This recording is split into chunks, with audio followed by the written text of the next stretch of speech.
غوره ملګری. کتاب د پوهې سرچینه او د افکارو د بدلون وسیله ده.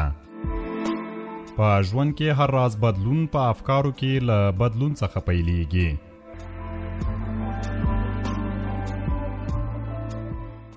سلامونه د سپوږمۍ رادیو خوږو اوریدونکو، په دې هیله چې روغ جوړ خوشاله به یاست. د غوره ملګري خپرونې ته ښه راغلاست.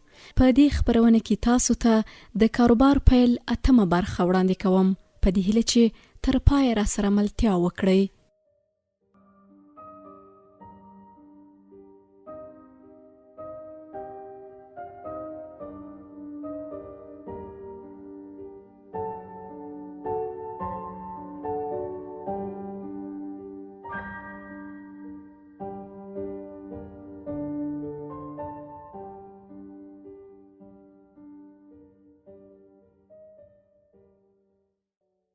موخې او معیارونه. خپلې اساسي موخې په نښه کړئ او همدارنګه ووایاست چې کله به یادې موخې ترسره کوئ. که چیرې تاسو له دې څخه د مخه کومې موخې مو چې ټاکلې وې ترسره کړې وای، نو ورڅخه یادونه وکړئ او د کاروباري پلان په دې برخه کې یې ځای پر ځای کړئ. کومې موخې چې تاسو ټاکلې وې او اوس ورته رسیدلی یاست، هڅه وکړئ یادې موخې د بیلګې په توګه دلته را نقل او په اړه یې بشپړ معلومات وړاندې کړئ. همدارنګه دا ووایاست کومې موخې مو چې ترلاسه کړي د هغې اغیزه ستاسو په کاروبار څه وه، او هغه کومې موخې چې اوس مو په پلان کې دي څه دي، کله به یې پلي کړئ او ستاسو په کاروبار به یې احتمالي اغیزه څه وي. معیارونه. د کړنو د ترسره کېدو او د کاروباري کړنو د پرمختګ د تثبیت په موخه تاسې اړ یاست. ځینې معیارونه وټاکئ ترڅو وکولای شئ د خپل کاروبار د کړنو د پرمختګ کچه واخلئ. تاسو ووایاست چې ستاسو لپاره به د کړنو د تثبیت په موخه کوم معیارونه او میټریکونه د نورو معیارونو په پرتله غوره او تر ټولو اړین وي. تاسو لپاره بریا څه معنا لري؟ د خپل کاروبار بریا لپاره څنګه تعریف لرئ او څنګه کولای شئ د خپل کاروبار بریا له لیدو وروسته وپیژنئ؟ دې او دې ته ورته پوښتنې د کاروباري پلان په دې برخه کې ځواب کړئ. شرکت. عمومي کتنه. د کاروباري پلان په دې برخه کې د خپلې کمپنۍ په اړه ټول عمومي معلومات وړاندې کړئ. دا ووایاست چې ستاسو کمپنۍ څنګه، چیرته او د چا په وسیله رامنځته سوه. که چیرې ستاسو په کمپنۍ کې څو تنه شریکان یو ځای وي، د هر یو په اړه معلومات وړاندې کړئ او د هر یو د شراکت اندازه ښکاره کړئ. همدارنګه د خپلې کمپنۍ د نوعیت په اړه هم معلومات وړاندې کړئ او ووایاست چې ستاسو کمپنۍ څه ډول ساختار لري. آیا ستاسو کمپنۍ په انفرادي ډول فعالیت کوي؟ یعنی دا چې یوازې تاسو یاست او کوم شریک مو نه دی ټاکلی؟ آیا پارټنرشیپ دی؟ یعنی دا چې 2 یا له 2 څخه زیات شریکان لرئ؟ او یا هم شرکت دی چې ګڼ شمېر شریکان پکې سره یو ځای سوي دي؟ ټیم. د مدیریت ټیم. ستاسو په ګډون د خپل مدیریت ټیم غړي لیست کړئ. د ټیم د هر یو غړي مهارتونه، ځانګړنې، تجربې او دا چې ستاسو د کمپنۍ لپاره به کومې کړنې ترسره کوي په خورا واضح ډول سره بیان کړئ. که چیرې د مدیریت ټیم د تکمیلولو لپاره تر اوسه ټول غړي پوره نه وي، نو هڅه وکړئ د هغو مسؤلیتونو لپاره چې اړتیا بریښي تاسو باید وړ کس پیدا کړئ. تر ټاکلې مودې یې خالي پرېږدئ او په سم وخت کې وړ کس وګمارئ. د یوه کاروبار د فعالیتونو تنظیم کوونکې ډله د مدیریت ټیم دی. په کاروباري پلان کې د هغه افرادو په اړه چې په بېلابېلو برخو کې دندې ترسره کوي پوره مشخصات ذکر کیږي.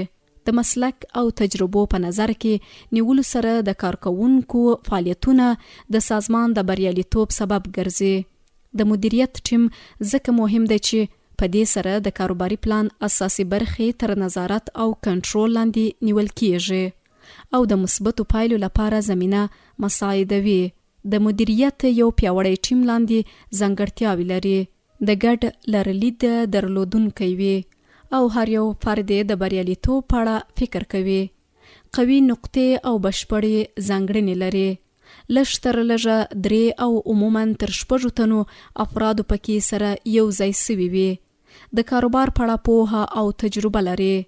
د کړکېچ پر مهال د ښه فکر درلودونکی وي. ښه ټیم هغه دی چې روښانه ګټورې موخې لري. هغه موخې چې لاسرسی ورته د امکان له محدودیت څخه بهر نه وي او موجوده امکانات د لاسته راوړلو لپاره کفایت وکړي. د ښه ټیم غړي متحرک، هڅاند، با تجربه او د لوړو وړتیاو درلودونکي وي. پر دې سربیره د ټیم د موخو د لاسته راوړلو لپاره ګټور افراد تمامېدای سي. په ښه ټیم کې د بیلابیلو وړتیاو غړي یو ځای کیږي او د ټیم د ټولو کړنو لپاره خپلې بیلابیلې تجربې شریکوي او د ټیم ټولو اړمنو برخو او ستونزو ته د حل لاره پیدا کوي. د ښه ټیم غړي په خپلو کې د یوې ځانګړنې ژمنې او یووالي په جذبه ګډې هڅې او کوششونه کوي څو ټاکلې موخې په سمه توګه لاسته راوړي. د ټیم د غړو ترمنځ د ښو اړیکو رامنځته کول یو پر بل اعتماد زیاتوي. دا اړیکې د یو فعال ټیم مشر په وسیله ډېرې ښې ټینګېدای سي. د ټیم ښه مشري او هڅونه د ټیم په وړتیا کې مرسته کوي. همدارنګه د ټیم مشر لارښوونې د ټیم غړي د بنسټیزو موضوعاتو پر لاسته راوړلو او پر اړینو موضوعاتو تمرکز پیدا کوي. په کړنو کې د ستونزو د رامنځته کېدو پر مهال په بیړني ډول حل لارې پیدا کوي او ستونزې له منځه وړي. د معلوماتو او اطلاعاتو د لاسته راوړلو لپاره د جدي نظارت او ارزیابي ترسره کول هم د ټیم په وړاندې موجوده ستونزې پاکوي. د ټیم غړي د یوې ځانګړې پالیسي او پلان څخه پیروي کوي کوم چې موخې پکې په ښکاره ډول ښودل سوي وي. د ټیم غړي په کړنو کې یو له بل سره سیالي کوي او هره چاره په ډېرې پاملرنې سره ترسره کوي ځکه چې د هرې چارې په اړه ځواب ویونکي دي. دوی له ډېر فکر څخه کار اخلي. کړنو ته د حل لارو په پیدا کولو کې به صبر وي. د ټیم غړي د کار په ساحه کې د موجوده فرصتونو څخه د ګډو موخو په لاسته راوړلو کې ځانګړې ګټه پورته کوي او نه پرېږدي چې دا موقع له لاسه ورکړي. پانګوال اړ دی لاندې پوښتنې جواب کړي. آیا ټیم مو اوس مهال ګډ کار کوي؟ آیا د ټیم غړي مو اړونده کاري تجربه لري؟ آیا پانګوال خپلو کمزورو نقطو ته متوجه سوی دی یا نه؟ او آیا د یادو کمزوریو د له منځه وړلو لپاره تیار دی؟ آیا ټیم مو د ګډو موخو د ترلاسه کولو لپاره همغږي لري؟ همدارنګه په یو کاروباري پلان کې د مدیریت د ټیم په اړوند باید لاندې پوښتنې جواب سي. ستاسو د مدیریت د ټیم غړي څوک دي او له نورو سره یې توپیر په څه کې دی؟ البته دلته توپیر د زده کړې، مسلکیتوب، بریالیتوبونو، مهارتونو او کاروباري تجربو په اساس نیسي. ستاسو ټیم کومې تجربې او مهارتونه لري؟ هغه مهارتونه او تجربې چې ستاسو د کاروباري نظریې د پرمخ وړلو لپاره اړینې وي د مدیریت په ټیم کې ستا کنه؟ د مدیریت ټیم مو کوم مهارتونه او تجربې نه لري؟ دا تشه به څوک او څنګه ډکوي؟ ستاسو د کاروبار د مدیریت ټیم به کومې موخې څاري او د هغوی د انګیزې په لوړوالي کې به څنګه برخه اخیستل کیږي؟ لارښودونکي هغه کسان چې کولای سي تاسو ته ستاسو د کاروبار د پرمختګ او چلولو لپاره ښې لارښوونې وکړي په نښه کړئ. دا کسان کېدای سي پانګوال، پروفیسوران، د کاروباري چارو کارپوهان، د ښه ذهنیت او لوړو زده کړو څښتن ملګري، د کورنۍ غړي، د وړوکو کاروبارونو چلوونکي او یا هم داسې نور کسان چې کولای سي تاسو ته د کاروبار د ښه چلولو په برخه کې ښې لارښوونې درکړي شامل دي. تمویل او مالی پلان جوړونه. د مالی پلان جوړونې اهمیت په دې کې دی چې په دې سره تاسو د کاروبار ټول لګښتونه او ګټه معلومولای سئ. ستاسو د ټولو فعالیتونو په وړاندې چې کوم لګښتونه کیږي په روښانه ډول کاروباري پلان کې ځای په ځای کیږي. په مالی پلان جوړونه کې د یو هیواد مالیاتي او کاروباري قوانینو ته په کتو سره د ټولو فعالیتونو لپاره بودیجه او د تمویل منابع روښانه کیږي.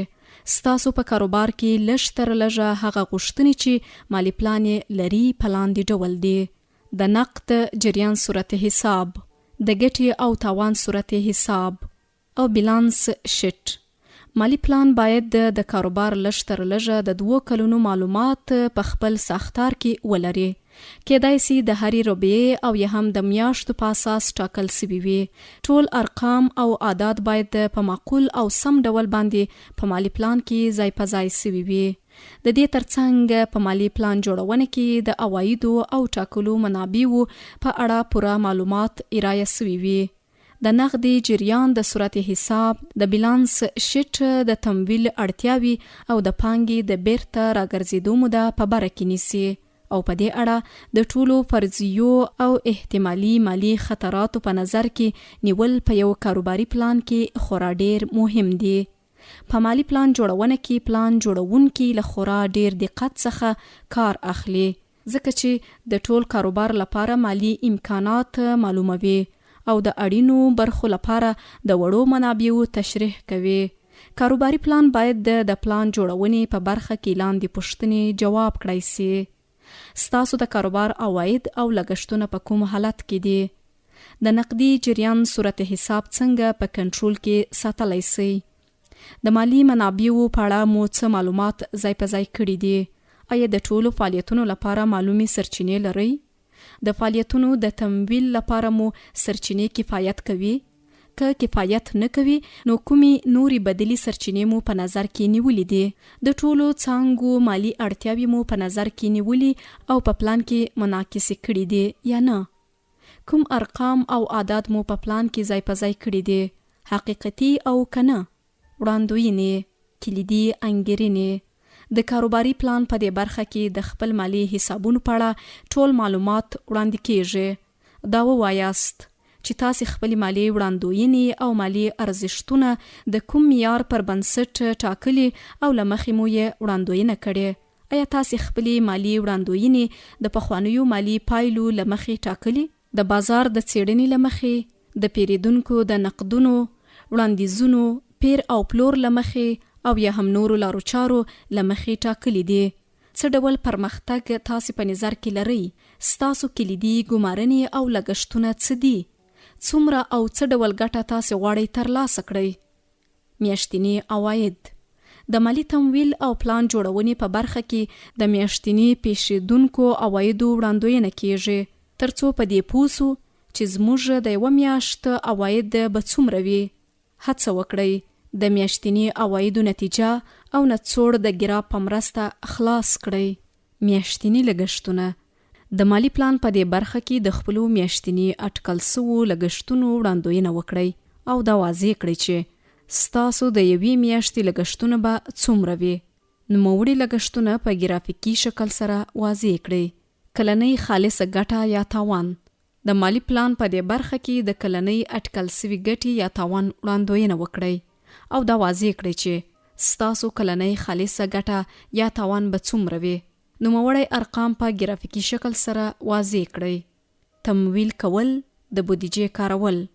د کاروباري پلان د مالی برخې په دې څنډه کې د خپلې بودیجې د کارونې په هکله خپل پلان او معلومات وړاندې کړئ. که چیرته تاسو غواړئ په څو ځایونو کې پانګه اچونه وکړئ نو د هر ځای په اړه په جلا جلا توګه پوره معلومات وړاندې کړئ. دا به ستاسو سره مرسته وکړي ترڅو د خپلې بودیجې دقیقې او سمې کارونې په هکله مخکې تر مخکې پلان جوړونه وکړئ. د بودیجې زیرمې. د خپل مالی پلان په اړه ټول معلومات وړاندې کړئ. دا ووایاست چې تاسو به هغه بودیجه چې غواړئ پرې پانګونه وکړئ د کومې زیرمې یې ترلاسه کړئ. آیا تاسو غواړئ په خپل شخصي بودیجه پانګونه وکړئ؟ پور اخلئ او یا هم د کوم بلې لارې سوچ کوئ؟ مالی حسابونه. مالی حسابونه د یو کاروباري پلان له بنسټیزو څنډو څخه دي چې د یو کاروبار راتلونکی ټولې مالی وړاندوینې پکې نغښتې دي. په مالی حسابونو کې د یو سازمان یا کمپنۍ راتلونکي عایدات، مصارف، خالصه ګټه، د سهام لرونکو مالکانو حسابونه، سرمایه، پورونه، د نقدي جزئیاتو وړاندوینې او داسې نور نغښتې دي. د دې لپاره چې یو بریالی کاروبار رامنځته کړو اړیو د راتلونکو کلونو او مستقبل په اړه دقیقه پلان جوړونه وکړو ترڅو وکولای سو په ځای او مناسبه تصمیم نیونه ترسره کړو. په یو کاروبار کې هر څومره چې د کاروباري پلان د مالی څرګندونې برخه او راپورونه دقیق او حقیقت ته نږدې وي، هومره به یو پیاوړی کاروبار رامنځته کیږي. دا چې په کاروباري پلان کې د مالیې څرګندونې برخه خورا اړینه ده، نو ښه به دا وي چې د نوموړي برخې په تیارولو کې له پوره دقت او ځیرکتیا څخه کار واخیستل سي. په مالی حسابونو کې معمولاً د 3 کلونو لپاره وړاندوینه ترسره کیږي. اټکل سوي ګټې او زیانونه. د مالی حسابونو په دې برخه کې د یو کاروبار اټکل سوي ګټې او زیانونه معلومیږي. دا معلومیږي چې د یاد کاروبار عایدات، لګښتونه او په پای کې خالصه ګټه څومره ده. په دې سره موږ کولی سو د خپلې کمپنۍ لپاره راتلونکې ګټه او تاوان معلوم او له مخکې تر مخکې مناسبه تصمیم نیونه وکړو، ترڅو په راتلونکي کې له ستونزو سره مخ نسو. درنو اوریدونکو، د غوره ملګري نننۍ خپرونه پر همدې ځای پای ته رسیږي. تر بیا بلې دې خپرونې په لوی او مهربانه رب مو سپارم.